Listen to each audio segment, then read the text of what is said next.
Guys, magandang umaga. Bigyan ko kayo ng idea ng pag-cut ng chicken. Whole chicken, ika-cut mo siya para sa pang chicken parmesan.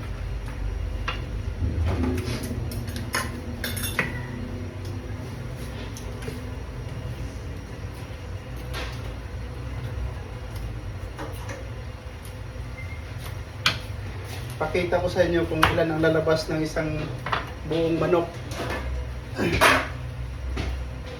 Ito yung wings.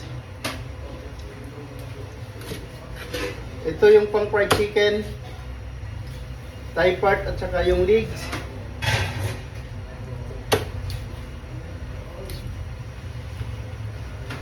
Ito yung breast.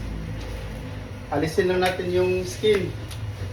Ito, pakita ko sa inyo kung paano hiwain para sa pang chicken parmesan. Half mo na lang yung breast. And then half. And then i-butterfly mo lang siya. Ito ang pang parmesan.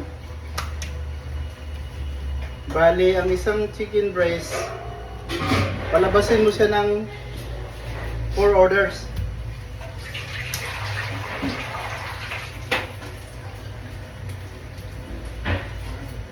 It's done. Ang thigh part at saka leg, 4 orders din. So, 1 whole chicken, magawa mo ng siyam na order. Okay. Yun lang ang may share ko. Good idea para sa chicken.